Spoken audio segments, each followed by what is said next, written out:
daawwatanii abbaan barbaade daawwachuu amma gaafa lattalii fi kanarra ta'anii amma waa'ee keef waa'ee ustaaza wayyaa turanii. Amallee hadheessitootaaf sobdootaa immoo akkasi. Kaleessas warra kiristinnaa keessatti bu'aa buusuu hin dandeenye dhufannillee bu'aa buusuu hin danda'an. Waan isin beekuu qabdan. Kaleessa nama hafuura hamaa seexana Yesuus ifate kuffisuu hin dandeenye addana dhufee dhugumaa nama tokko amansiisuu dadhaba miti. Isa dhumaa kanan dubbadhee keessaa ba'u abdii ijoollota achi deebi'an kana barbaadanii achi deebi'an utuu hin taane si sodaatanii achi deebi'an. Ishee kana bareechu. Akkamittiin na sodaatan yoo jette guutummaa guutuutti gurri uummataa, sammuun uummataa, qalbiin uummataa, xinnaa, guddaa, beekaa, wallaalaa, baadiyyaa, magaalaan hojii ati hojjettu irratti waanta gammadeef hojii jara immoo silayyuu birrii ilaalanii dhufanii jalaa waan dhufaniif abdii kutatanii deebi'an. Carraa dhabanii deebi'an. Naannoo kee deebi'an namoonni baay'een, addoo kee deebi'an namoonni baay'een isa kana bareecheen beekanii ayyarii keenya abdii qabe nama jedhe nan beekan. Dhugaan sitti maanii ayyarii keenya abdii qabe nama jedhe nan beekan. Isa dhugaadha kun. Innaa isa kanaafi tokkoffaan ustaazonni keenya waan barbaade isinii jedhanii maqaa balleessii barbaade yaa dubbatanii waan barbaadan isinii jedhanii hojii keenya itti fufaa. Hojiidhaan argisiisaa. Waan barbaadan yoo dubbatan walirratti duuluu walirratti ka'uu maal jechuutu hin taane hojii keessaniin wanta isaan dubbachuu danda'an sana maal gootu deebilaadhaaf malee namaaf deebite baatanii deebii laatina. Kanaafi jabaadhaa jechuun barbaadanii islaamummaan itti fufa diinni islaamummaa immoo hin kufa. Assalaamu alaykum warahmatullahi wabarakatuh. Nagaan. Waalaikum salaam warahmatullahi wabarakatuh. Dhugaa dubbachuudhaaf namoota hedduu gurmuu koorratti baadhee asiin ga'e gaafan jedhu yoo isaan karaa tokkorraa maquudhaaf jedhan daqiiqaa tokko natti hin fudhatu of eegin jedhaanii yoo taa'anii barachuu taa'anii turuu taa'anii waa hubachuu hin danda'anu waan ati illee dhugaadha yaaddoof sodaa illee ni qabu. Dammoo dhugaa dubbachuun baay'een isaanii milkaana dhowwaadheeranii gaafa isaan namatti deemuudhaaf ka'anii of eegin jedha waan ingilisitti ibsuufan jedha. Na akkatti dalagaalee dalagatan wallaahi baay'een isaan tiksaa ture dhugaa dubbachuudhaaf kan biyya keessa jirullee kan biyya keessa hin jirrellee baay'een daangaatti ta'a ture karaa barbaadan firiixuu gaallabuu yookiin immoo utaaluu gaafa isaan barbaadan baay'een daangaatti ta'a ture. Alhamdulillah waan baay'ee irraa hambiseera isa kana naaf rabbi bichaatu beeka. Itti aansuudhaan immoo namni oduu isaanii dhaga'u namni oduu isaanii fudhatu namni oduu isaanii dhugoomfatu hin jiru.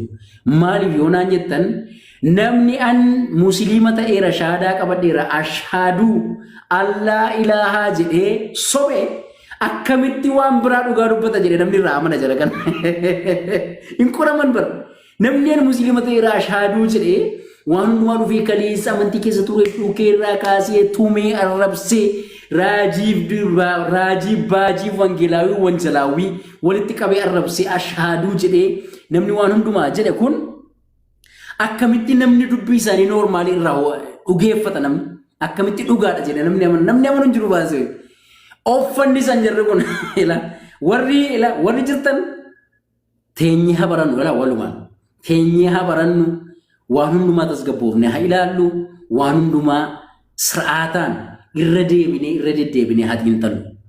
Warri deemtan immoo isin hin deemtan osoo hin taane uffanniftan dhugaa dubbachuudhaaf.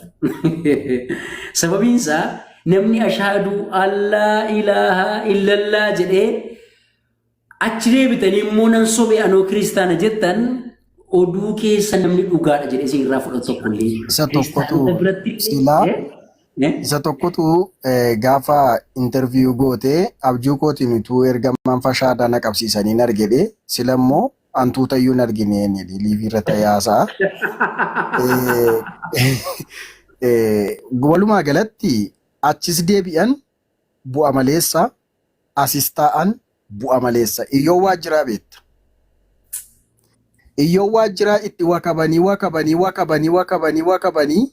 achi deebisanii waan nyaatuuf waan dhugu wanta mana kiraa ittiin kanfaluu dhabe anaaf situ gargaare darasanii sana biran jiranaan iyyoo waajjiraa kanan gargaari. Dhugaa sitti muuf. Gannaa irratti wanta afaan ittiin geeffadhu dhabe dheemisee jinna caccacaqee nama gargaare natu beeku. Har'aruu ija kootu na jaame jedhee araatii dhaqee sobee muudii qate jechuudha. Araatii dhaqee ija kootu na jaame jedhee dhufee miidiyaa irratti ba'ee jechoota inni nutti fayyadamaa jiru baay'ee galanni harree daaraadha waanta ta'eef akkasuma godhu jara kana teessee ilaalta torban tokko booda waan isaan ta'an dhugaan sitti himaa dhagaa bidda bishaan keessa buutee taati jechuudha. Carrishaa. Akkasii addoo galatoomii maqaa nama dhuunfaa asirratti dha'uun baay'ee barbaachisu galatooma ulfaadha. Ustaas keenya Ustaas Hamdiin deebi'aniiru namni guddaa abbaa murtiis nu gidduu jiranii akkasumallee nama jaalalaa nama kabajaa naafi nu gidduu jira galatooma barakaadha hundi keessaniyyuu.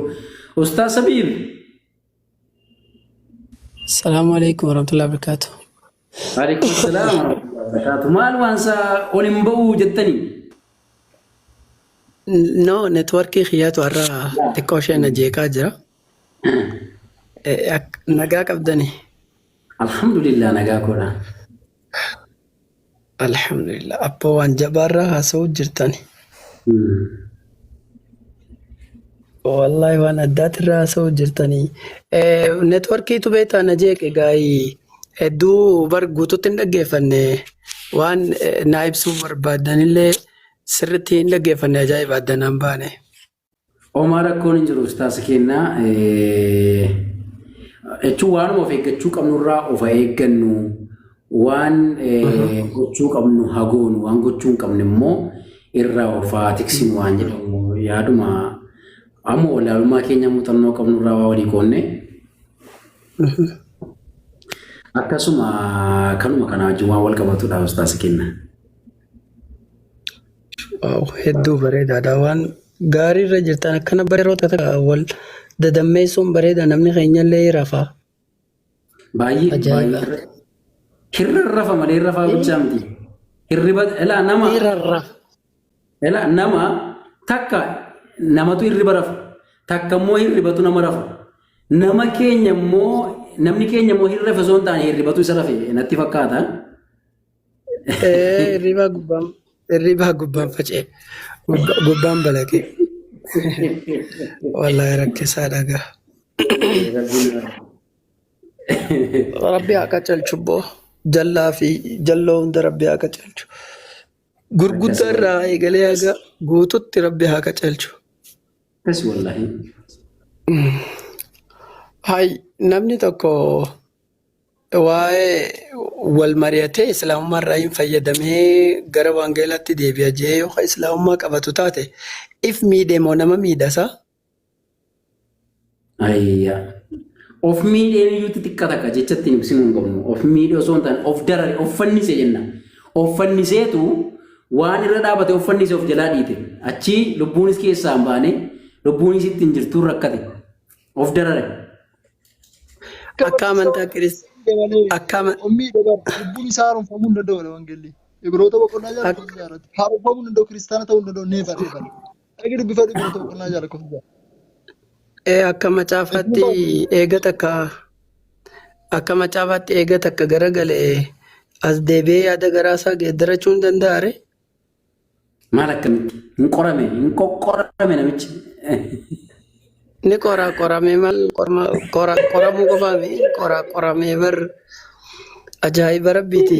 Macaafni kunillee kanuma baasaa tokkoote deebuu hin danda'u. Eega takka jee namni takka shahadaa fudhatee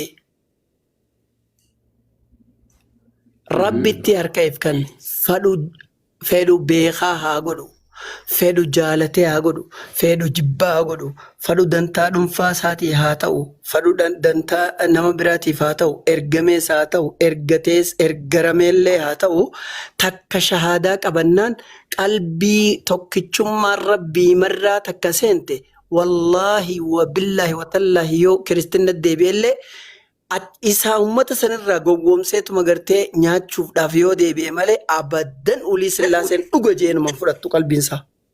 Wallaahi namni inni nyaatu tokko hin jiru. Namni nyaatamuuf hin jiru sheekaa. Yaa ustaas namni nyaatamuuf hin jiru. Ani waan hin beeku. Akka. Ammoo qalbii isaa keessatti abaddan Iyesuus Kiristoos akka waaqan tahin osoo beeku dubbata malee abaddan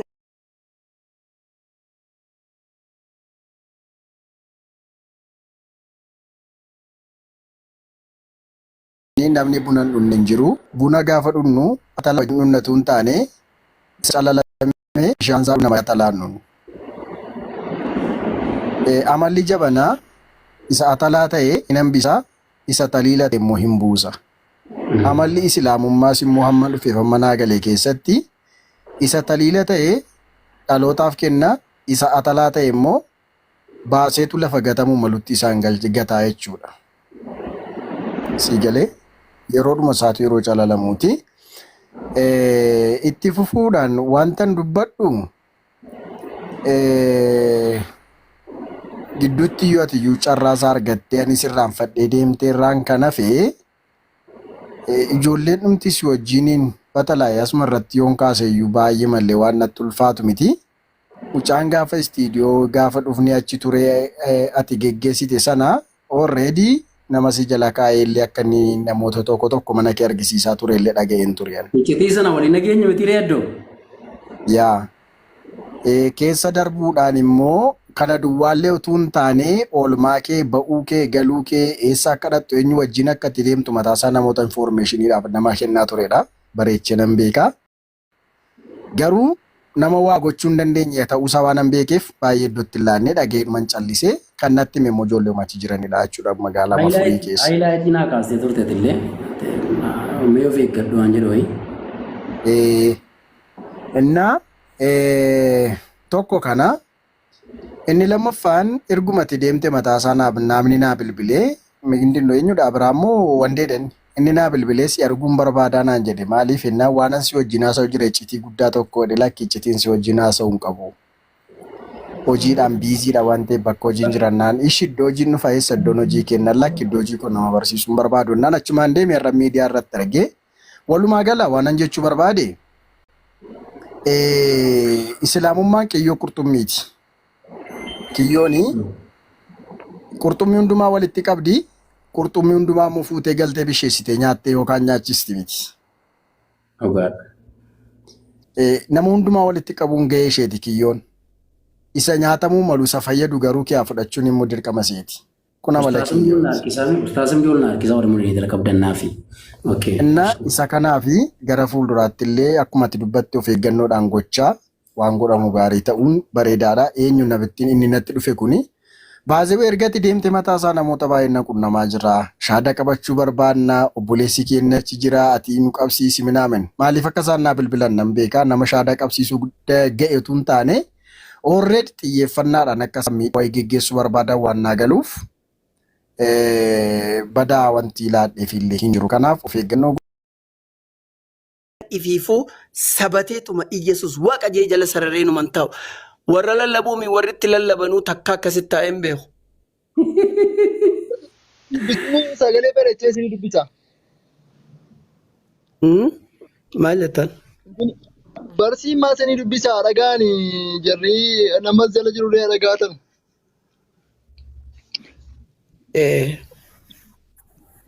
Ijoolleen keenya qabadha waraabadha. Biroota dubbifnaa fi warra of gowwoomsaa dhufu jechuudha. Biroota boqonnaa lakkoofsa 6 irratti maal jedhaa? Warri akkasii kun amantii irraa garagala. Lakkoofsa 4 irraa eegale. Baay'ee. Warri ga'an yoo garagalan immoo attamitti isaan deebisuun danda'ama ree? Isaaniif takka irraaf isaan kennaan waaqa irraa mi'eeffataniiru, hafuura qulqulluutti hirmaataniiru. Gaarummaan dubbii waaqayyoo fi humni bara isa dhufuuf jiru sanatti dhaga'ameera. Warri jedhama immoo warri akkasii kun amantii irraa garagalan. Isaanitti dhaga'ameera. Isaanitti dhaga'ameera. Warri akkasii kun amantii irraa garagalan deebi'anii yaada garaa isaanii geeddarachuudhaaf yookaan haaromfamuu hin danda'an. Isaan ofuma isaaniitii ilma waaqayyoo deebisanii fannisaniiru. Mul'inattis isa tuffachiisaniiru. Gurratti calaa'u. Sababni nama Ameen. Haadha yuuyyaatiin. Ameen. Deebi'anii yaada garaa isaanii geeddarachuun dandeessu. Akkas jechuun eega takka kiristaanarraa baate haa feetu halaluuyyaa jii feetu haadha yuuyyaa jii feetu abbaa yuuyyaa jii feetu adeera eessuma yuuyyaa waan takka as deebuun hin jiru. Akkana akka seera gartee caaffata wacaafaatti eenyu macaafaatti jechuu kiyyaa caaffata macaafaatti eenyu macaafaatitti deebi'uun hin jiru. Yellamu. Duba seera kana eenyutu itti dalagasa uummanni kun yaaboo rabbii naa qaceelchu uummanni jinnii bar kanneen bar waa banii yaadame. Qottaas deebi'aa yoo isin hin jenne sila akka keenya taate. Wallaahi nuti nama takka rabbiin Qur'aana keessatti eega takka kafare. Sagaleen kiyya jiraa? Jira. Eega takka kafare deebi'uu hin danda'u rabbiin jennaan moo nama takka kafare shaadaa qabsiisu hin qabsiifnu kamirraa agartan. Nama takka tanneen warri lallabullee seeratti hin bulan. Waa takka seera macaafaatti hin bulan. Seera wanta maali khatti lallabanii fi kalallabulleen seera kitaaba kanaatti hin bulani. Rabbiin keeyyaa khayriyaa godhuu fi rabbi isaan haa qaceelchu. Garuu immoo nama tokko kan nama shawwaduudhaa fi namni as dhufu ni jira ni jira. Garuu kun hundinuu maali?